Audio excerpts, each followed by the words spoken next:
Kate Mila-Falcher. Welcome to Irish Granny Tarot. We're doing our Saturday book. This is video number 2, Convergence. And this is a cooperative book of several different women from a variety of scientific, medical, psychological backgrounds who have come together because they themselves are experiencers of, well, as they say, extraordinary experiences. And they talk about them from a scientific point of view. And it's really very interesting, I think. So we're on video number 2. Chapter 4, Divided Minds, Skeptics versus Experiencers. And here are some quotes for you. My fundamental premise about the brain is that its workings, what we sometimes call the mind, are a consequence of its anatomy and physiology and nothing more. Let's play a little game called Who Said That? Carl Sagan. Okay. I am a scientist. I think the way to the truth is by investigation. I suspect that telepathy, clairvoyance, psychokinesis, and life after death do not exist because I've been looking in vain for them for 25 years. This is psychologist and researcher Susan Blackmore. If what you mean by soul is something immaterial and immortal, something that exists independently of the brain, then souls do not exist. This is old hat for most psychologists and philosophers, the stuff of introductory lectures. This is Paul Bloom, psychologist and author of Descartes' Baby. Consciousness is nothing more than byproducts of the brain's electrical and chemical processes. Authors Mario Beauregard and Denise O'Leary. So these are examples of the prevailing mainstream scientific, all branches, school of thought about these topics. So the question, does consciousness have a biological basis at all? This is the crux of their debate. Is this something that can be linked to physical reality but then expands beyond it? Let's find out. They say that the research is exhaustive, and this book will just discuss the most hotly contested evidence. So we'll start with near-death experiences. A patient can be clinically dead or merely critically ill in the emergency room or in the operating room, or have a very near brush with death. So what do we mean by clinical death? That includes asystole, no heartbeat, no electric activity in the cortex of the brain, and no brain stem function, which would be autonomic, like breathing and blood pressure and those sorts of things. And pupils fixed and dilated, and no gag reflex. And if you meet all those criteria, then they will declare you clinically dead. It doesn't just mean you're not breathing for a second. There's more to it than that. If you don't have a heartbeat for 30 seconds, you will become unconscious. The brain needs oxygen, and the heart puts it in the brain. And that begins the process of brain death. So if you are anoxic without oxygen for 30 seconds because your heart's not beating, after 30 seconds, your brain starts to die from lack of oxygen. If you have a flat EEG, brain death begins almost immediately. So if your brain is not working, they hook you up to one of those machines with the little electrodes in the head. An EKG or an ECG is an electrocardiogram. So we're not talking about that. We're talking electroencephalogram, and that's brainwave test. And if you're a flatliner, you don't have any brain waves, the brainstem will die after 60 minutes, but between 15 and 60 minutes. And they say it's like a computer being disconnected from a power supply, unplugged, and all the circuits are disabled.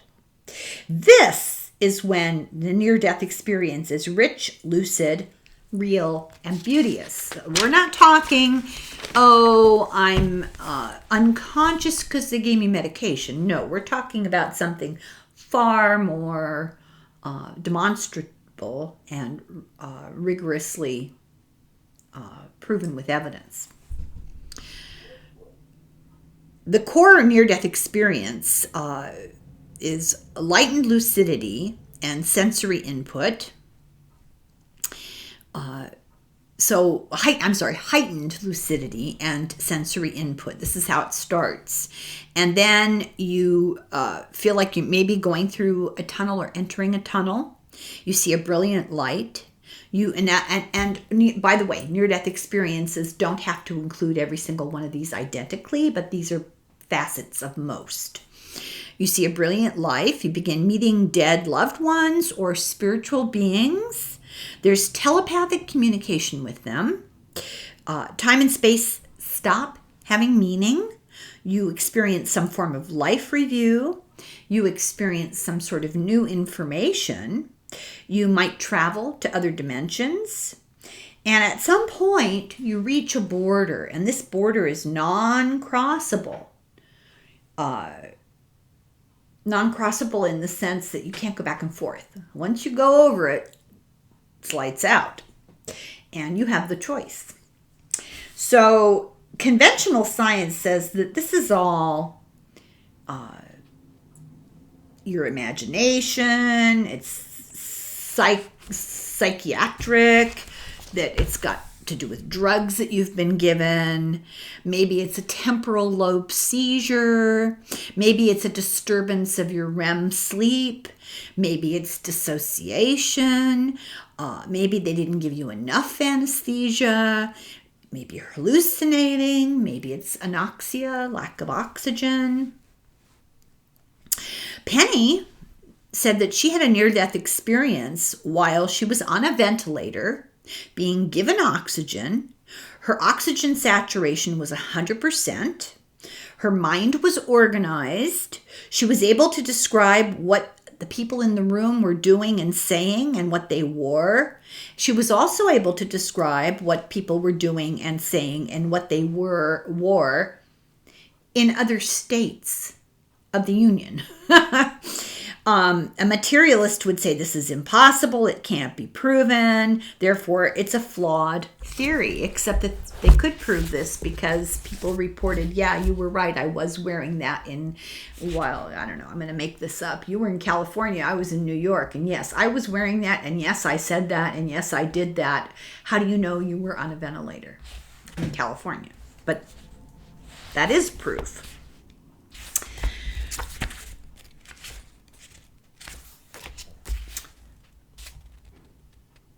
Experiencers consistently describe near-death experiences as unbelievably lucid, life-transforming, and realer than real. Prior to his own NDE, academic neurosurgeon and best-selling author Eben Alexander upheld the traditional theory. Temporal lobe seizure, hallucination, whatever. Afterward, his perspective changed radically, as he explains. Like many other scientific skeptics, I refused to even review the data relevant to the question concerning these phenomena. I prejudged the data and those providing it because my limited perspective failed to provide the foggiest notion how such things might actually happen. Those who assert that there is no evidence for phenomena indicative of extended consciousness in spite of overwhelming evidence to the contrary are willfully ignorant. They believe they know the truth without needing to look at the facts. That's near-death experiences. Out-of-body experiences, which are often the start of a near-death experience. The soul sees the body from an external perspective. You go in for, colonoscopy. They give you a little anesthesia. The next thing you know, you're looking down on yourself from the ceiling. The soul sees the body from an external perspective described as floating or above, or sometimes people will see themselves standing beside the surgeon who's operating on them. Out-of-body experiences provide much inarguable evidence, concrete physical things are seen and heard, and not just in the operating room or in the emergency room, often from other parts of the building or from inside the backseat of their sister's car. They can't be dismissed. They can't be written off. In a near-death experience, there's often omnidirectional awareness. So that's being able to see everything 360, behind you and all sides of you and in front of you all at the same time, which is, really hard to imagine. It's simultaneous spherical vision, and it's a common reported phenomenon. This actually occurs even in people who are congenitally blind who have a near-death experience. So people who have never seen in their lives because they were born without sight will report while they were being revived because they were having a near-death experience that they could see and they could describe stuff. They didn't always know what it was they were looking at in their near-death experience, nevertheless. A study by Dr. Ken Ring and Sharon Cooper said that blind near-death experiencers 100% of the time saw the same thing, 360. Medical personnel were able to confirm this with the narratives, and also that whether the patient was blind or sighted, a lot of what they reported to see would not have been visible lying on an operating table, lying on a gurney in the emergency room.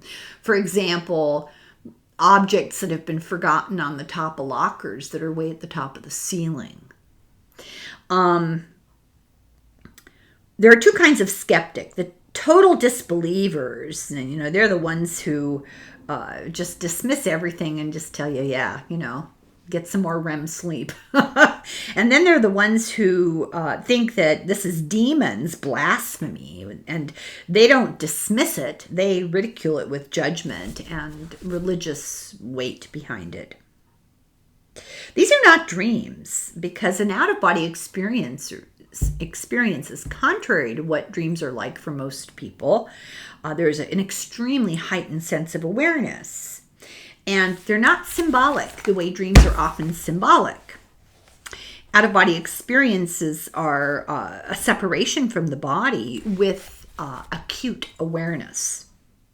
The book discusses the experiment of a Dr. Olaf Blank, a Swiss doctor, who had a patient with a woman with seizures, and they were able to induce dissociation with electrical stimulation to her brain, and they concluded that out-of-body experiences, therefore, were just electrical phenomena.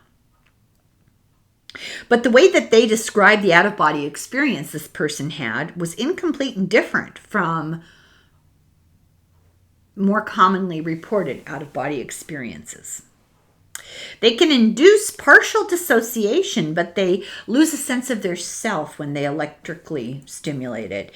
In the out-of-body experience, there is no loss of a sense of self, no sense of unreality. It's just your location is different. Out-of-body experience are rejected because they can't be measured. As your soul leaves your body to have this experience, there's no way yet to measure that. Some say, this is a vestibular disorder, the vestibule of the ear, like related to Meniere's disease and vertigo, that it's an inner ear disturbance. Some say that that this is a purely mechanical, physiological, anatomical event. Penny, one of the authors, has experienced the vestibular disorder for real. And she says it's very different from a near-death experience or an out-of-body experience.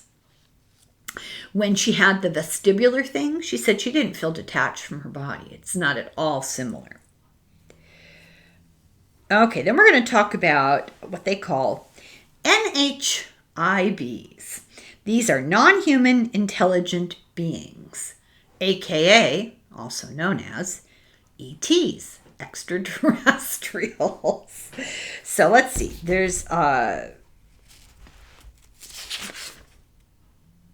quotes in the book that are lengthy from Isaac Asimov and Arthur C. Clarke, and they claim these are really not ETs that people are seeing. However, numerous astronauts have reported seeing unidentified aerial phenomena. And if anybody should be able to identify aerial phenomena, it should be an astronaut, because, you know, they're scientists, they're pilots, they're astronomers, they're not fools. For example, Gordon Cooper in 1963 saw one on radar, and he was told by his bosses, do not discuss this publicly. The nice thing about a lot of these astronauts is they live to be old, and they get to the point where they don't care anymore, and they report all this stuff after the fact, which is just great. So he told the United Nations, Gordon Cooper, the astronaut, stood in front of the United Nations and said, I quote, "I believe that these extraterrestrial vehicles and their crews are visiting this planet from other planets. Most other astronauts were reluctant to discuss UFOs. I did have occasion in 1951 to have 2 days of observation of many flights of them, UFOs, of different sizes, flying in fighter formation, generally from east to west over Europe."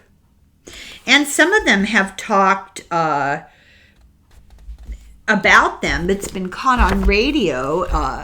Walter Schirra, Mercury, he talked about, I see Santa Claus. So they were telling NASA that was the code, Santa Claus. Or a bogey, which is a very military kind of thing. Edgar Mitchell, one of my personal heroes, because he got to the age where he didn't give whatever. And he made an interview with Dateline, one of the best shows on TV, April 19th, 1996. And he said he discussed meeting with officials from 3 countries who claimed to have had personal encounters with extraterrestrials. He offered his opinion that the evidence for such alien contact was very strong, classified by governments who were covering up visitations and the existence of alien beings' bodies.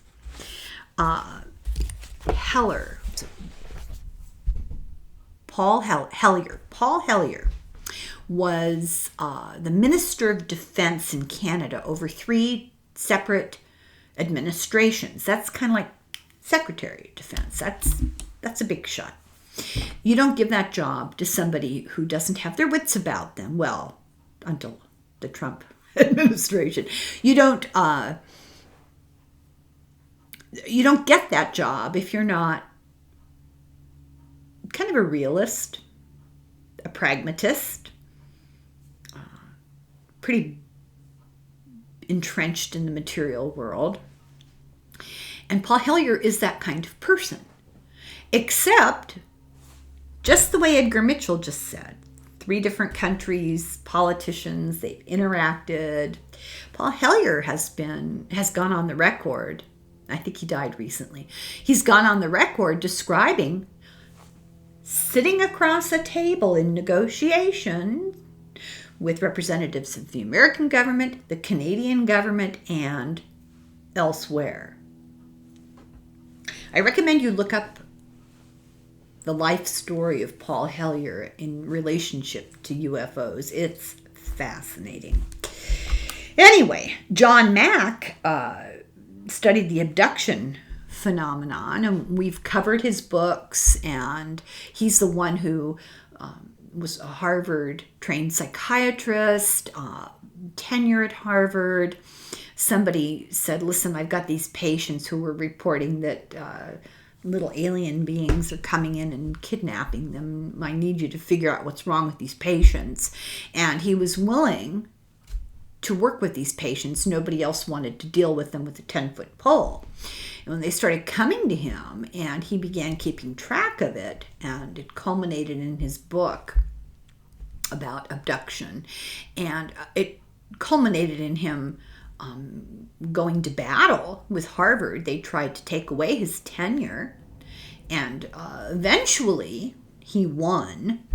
He won the Pulitzer Prize for writing the definitive book of Lawrence of Arabia. Now there's an interesting man, John Mack. So, past life recall. So, skeptics abound about past life recall. And according to the women who wrote this book, it just makes more money for therapists. You can't argue with the details. People are able to name dates and names, and oftentimes, if it's a time period where record keeping existed, they go back and they go, oh, guess what? This did happen on this day and this time. And these are not things, they're obscure. People wouldn't, why would you fake something like that? There's nothing to be gained from faking it. They're called false memories. They're called just your imagination. You're deluding yourself.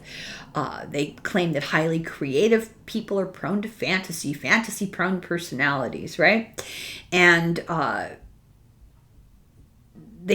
lot of scientist sorts will say, psychology sorts will say, well, this is just unethical to encourage this, and past life regression is unethical, and they reject the whole idea. But as you know, because we've done several of his books, Brian Weiss, who wrote Many Lives, Many Masters, he was censured by the American Psychiatric Association because he didn't have scientific evidence. Dolores Cannon did what's called quantum hypnotherapy, which integrates physics and hypnosis. And we've covered her and we'll continue to do that, so we won't belabor it. Forensic handwriting has been used to study this, which is really interesting. Science has a history of dragging its feet about things. For example, I remember reading a book about this when I was a kid. I'm not sure how common knowledge it is, but before Semmelweis, 1818 to 1865, doctors traditionally wore what they called black frock coats. They're like those old-fashioned coats that kind of had like tuxedo coats that were long and, tailored. And it was a symbol of what a great doctor you were if your black frock coat was caked in blood and gore and grossness. And they would wear these for surgeries, and they would wear them for autopsies and anatomy class. And they'd go from one to the other to the other. And Semmelweis realized that they had two wards at this hospital.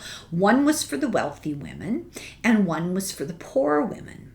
And many of the wealthy women were dying from puerperal fever, childbed fever. They would give birth, be perfectly normal, and then a day or two afterwards would get this raging infection and die.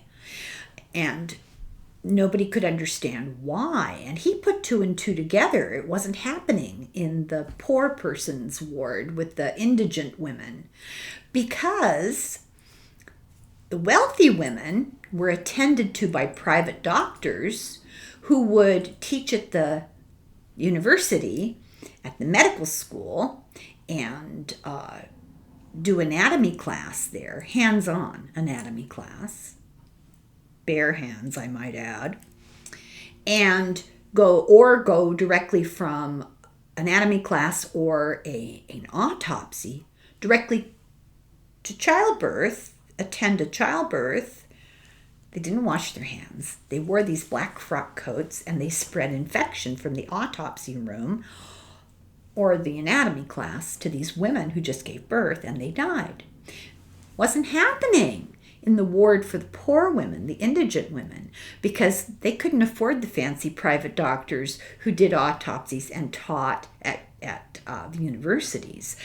All they could afford were the midwives, not the doctors, the midwives, who simply attended births and they had a much lower rate of childbed infections.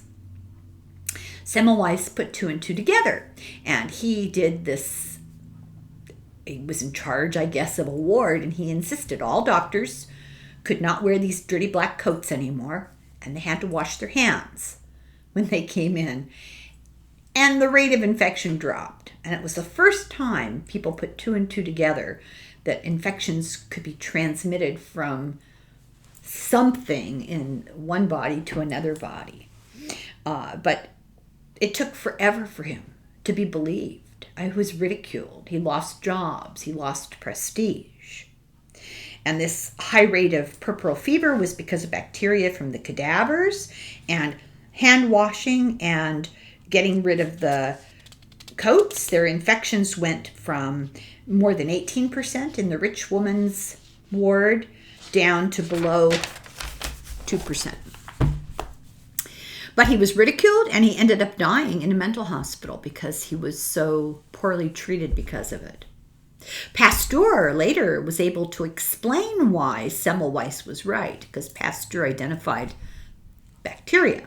Today, science is skeptical about near-death experiences, out-of-body experiences, psi abilities, telepathy and ESP, and if you talk too much about that stuff, people might be polite, but they look at you askance. They kind of, the same people, FYI, who believe in an old man in a beard on a throne in the sky. So I'm just saying.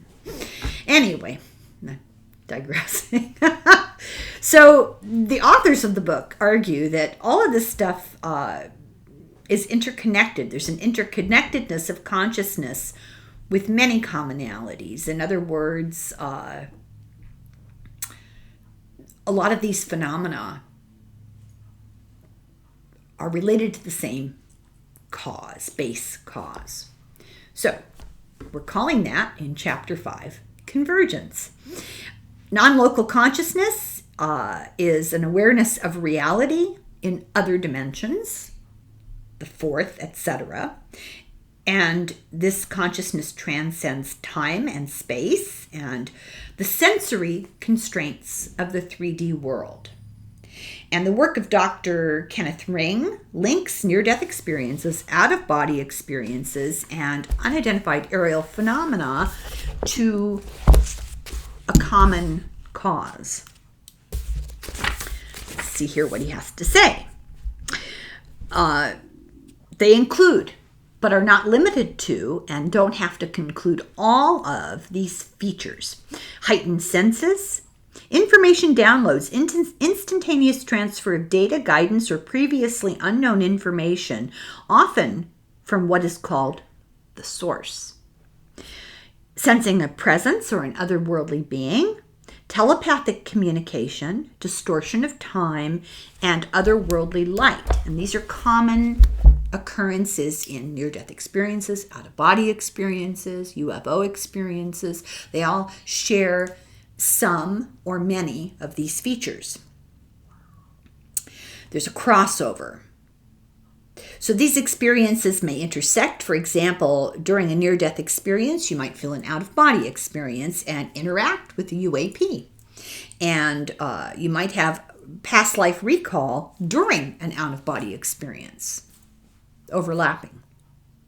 Crossover. So heightened senses.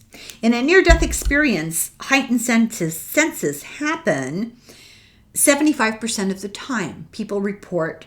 These statistics are based on interviews with people who've gone through these things, and they have questionnaires, and they ask them all these specifics, and then they do the statistics. 75% report that their near-death experience is realer than real, heightened reality. And how is this possible in cases of clinical death? And they're often well-documented cases of clinical death. No brainstem activity, no EEG activity, asystole, the heart's not beating, etc., etc. So especially people will have enhanced sight, omnidirectional, 360-degree sight all at the same time, sight sightedness in the blind, being able to see things too distant in another room, for example, enhanced hearing things in other places. 50% hear unearthly music, the music of the spheres. Dr. Joel Funk from Plymouth State College in New Hampshire has studied this, and he says this is transcendent. Some hear the vibration of 432 hertz, which is often used in, I believe, Hindu meditation. So we're talking vibrations, and when we talk about sight, sound, smell, music, we're talking vibrations. It's just the nature and frequency of the vibrations differ to distinguish those sensory inputs. Out-of-body experiencers have enhanced senses. Their vision increases in color and clarity, and they see a wider range of colors. And I'm fascinated by the reports of people who say, I see colors, or I have seen colors that don't exist in three-dimensional world. I'm not in any hurry to find out, but I'm really curious about what those colors are. They report hearing. They can hear radio waves at different frequencies without the radio on, or that music that was reported. Heightened emotions, everything feels much more intense.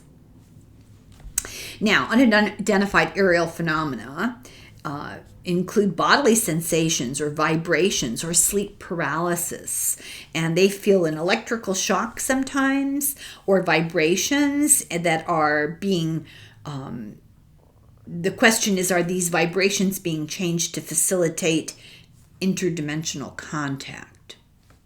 It's not understood. Lynn, one of the authors, says these beings bring us into an ethereal plane by increasing our vibration. UAPs do not include enhanced hearing, but often include a buzz or a hum, which people will say is the sound of the UFO. Between 1980 and 1990 in Taos, New Mexico, many people heard something called the Taos hum, and many people reported seeing unidentified aerial phenomena. U.S. Representative Bill Richardson, who just died recently, he investigated this as a representative. He decided, okay, well, national security, and he investigated it. They came up with no answer. They had no idea what this hum was. Some researchers dismiss this as what's called a spontaneous acoustic emission from the inner ear, happening to everybody in a town, almost everybody in a town for 10 years off and on. I don't know. So reports of this come from all over the world, with many people experiencing it at one time, at the same time. September 1st, 2015, at Ponce Inlet, Florida, named after Ponce de Leon, they saw many low hovering objects with lights, and dogs reacted really strongly. And this was reported by many people.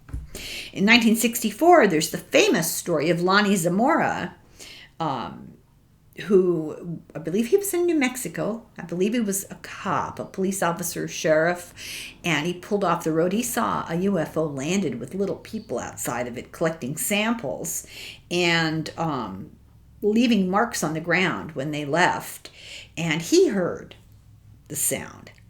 There are many, many eyewitness reports of this.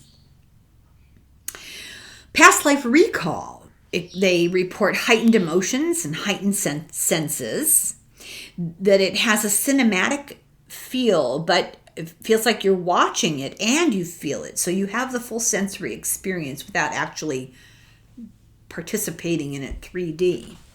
Dr. Brian Weiss, who wrote the book many, many houses, many masters. I can't remember. He agrees with this. It's been suggested that this is the theta brainwave state that can access the Akashic records. It's also within what's considered the psychic range of brainwaves. Now we have information downloads. That was heightened senses. So now we're going to talk about information downloads with near-death experiences.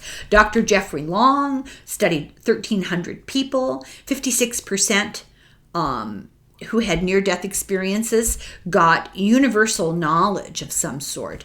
36% said, I suddenly understood everything. And they gained spiritual knowledge. Oh, and there's something to read to you.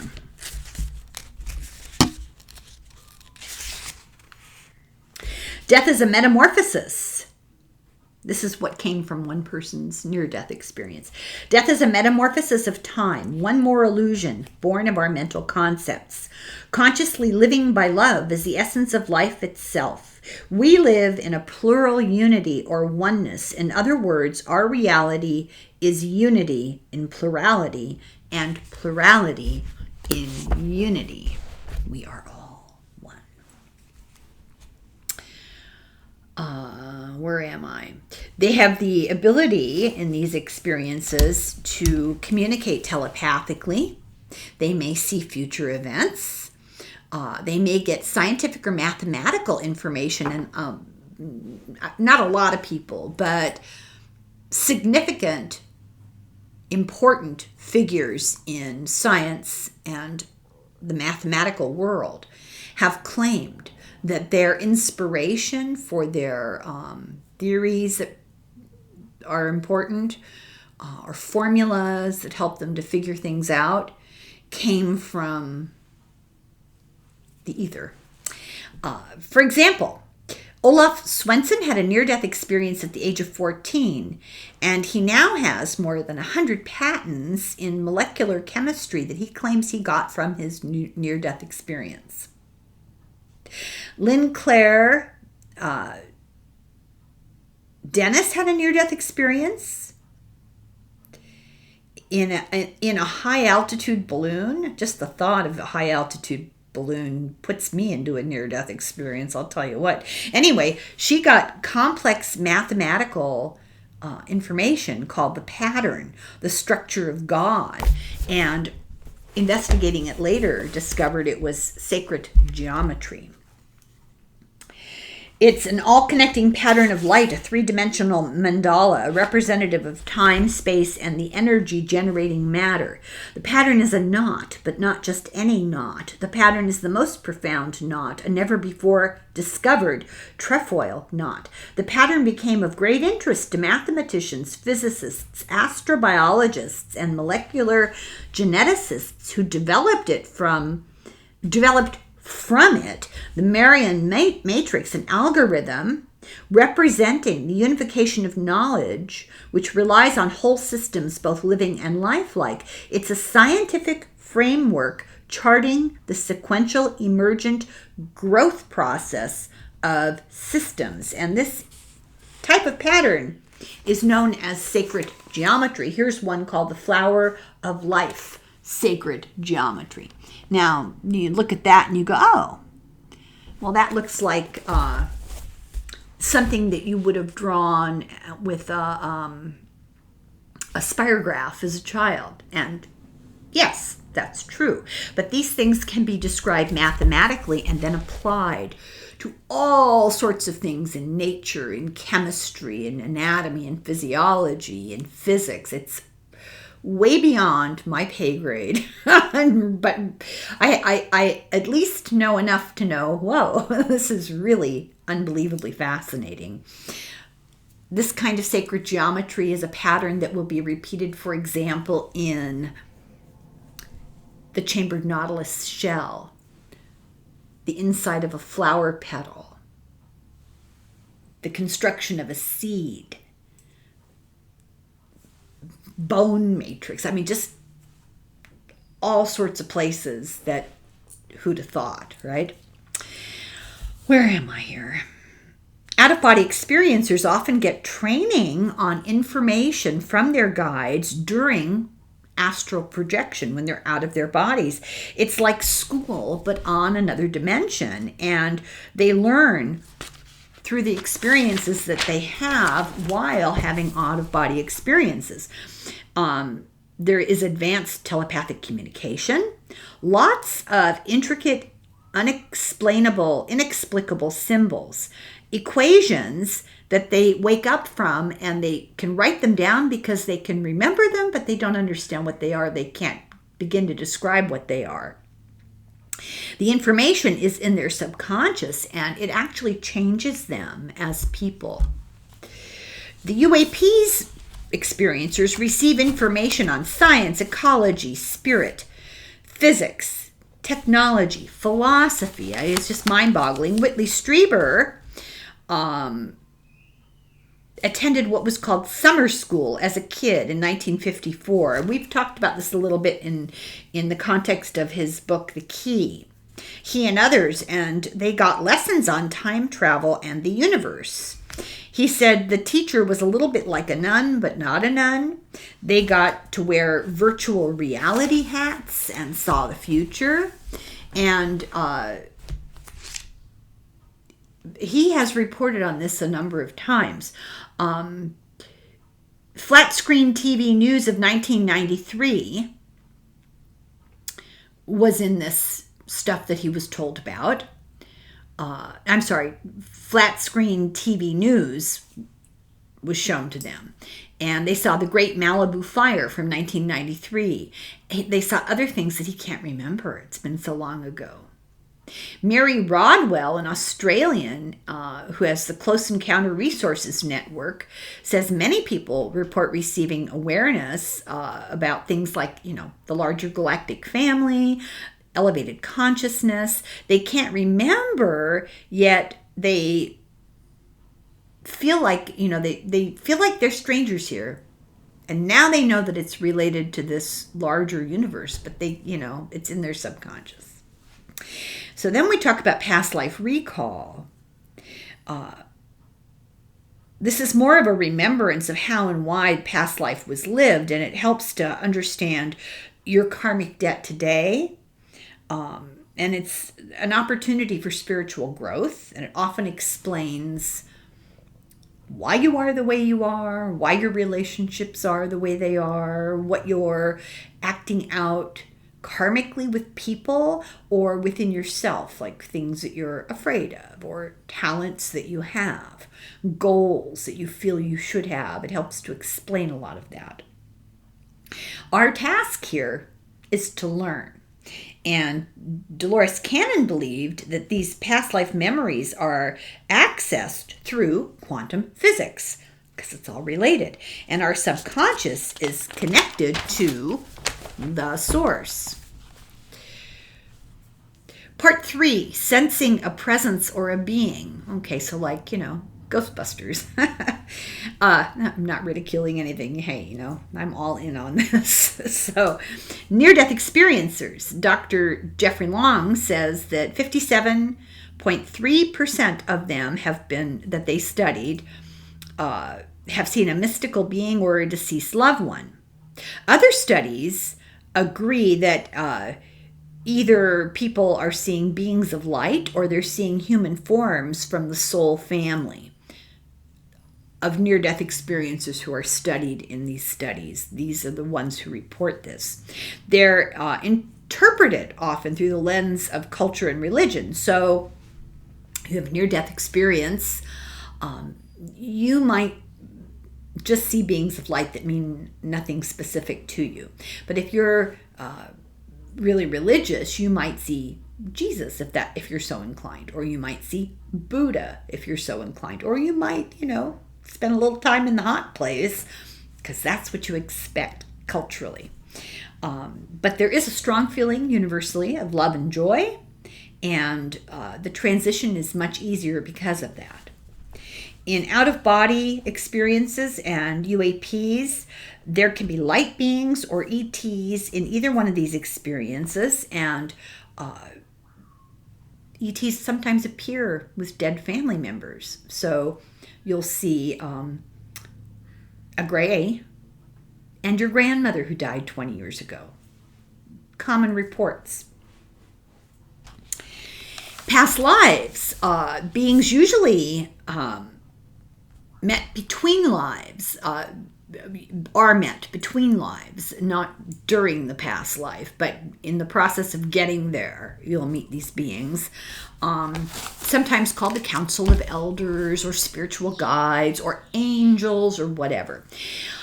Okay, telepathy. Telepathy comes from the Greek, and it means distant feeling, and it's the vibration of thought, and people who are telepathic are able to pick up on the energy vibration of the thoughts of other people.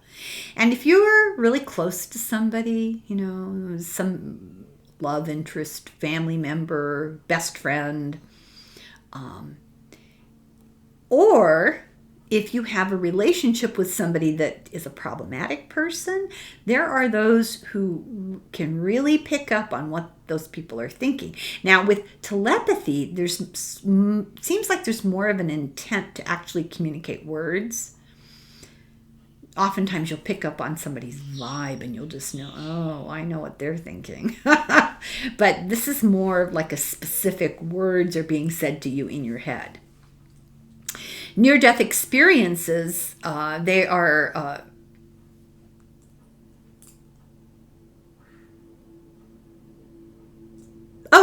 so I couldn't read my handwriting.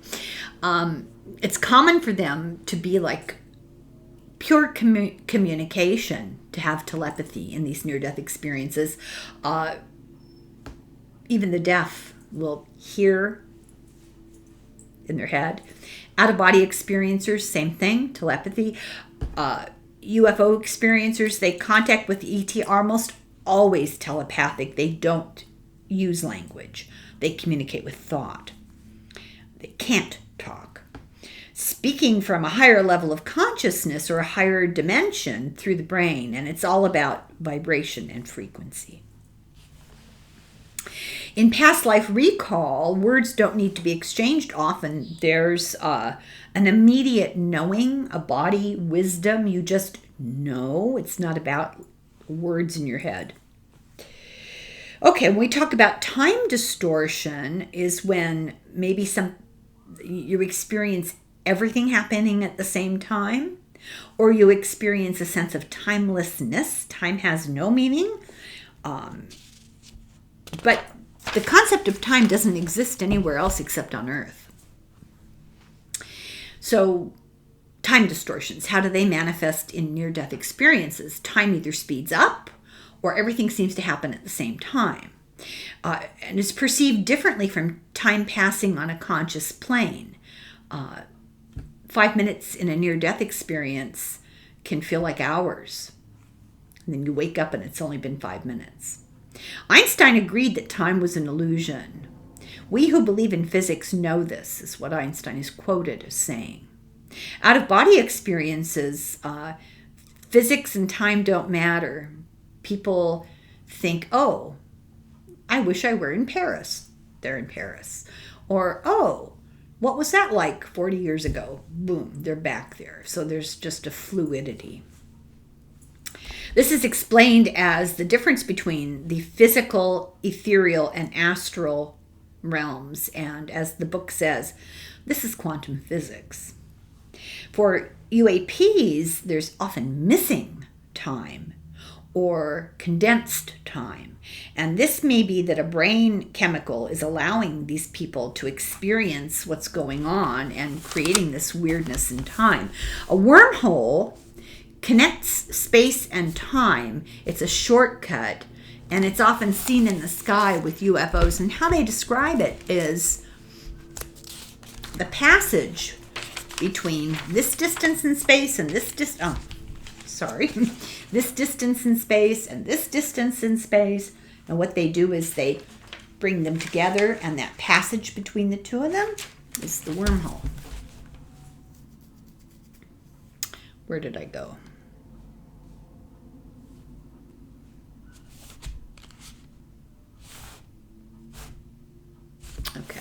Past life recall. The soul life happens in multiple dimensions, and it's not related to linear time. Some of this is just, it's impossible for us to understand. We can say the words, and it kind of doesn't mean a lot. So our senses can only perceive reality one bit at a time, and we perceive this as time.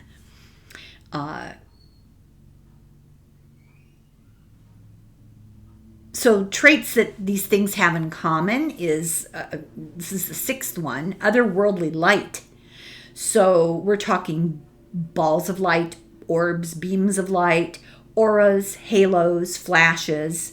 Near-death experiences include this about 85% of the time. You go down the tunnel to the light where there's profound knowledge. Out-of-body experience, oftentimes their physical surrounding is filled with light. There are layers of color. And this is sort of equivalent to string theory, which talks about multiple dimensions separated by membranes and seen as colors. They see beings as intelligent light. Then there's the astral tube, the tunnel of light. Near-death experience, out-of-body experience, they often have those. They're like vortices of swirling colored light. UAPs associated with lights all the time, orbs all the time, brightness all the time. Crop circles are associated with orbs and lights.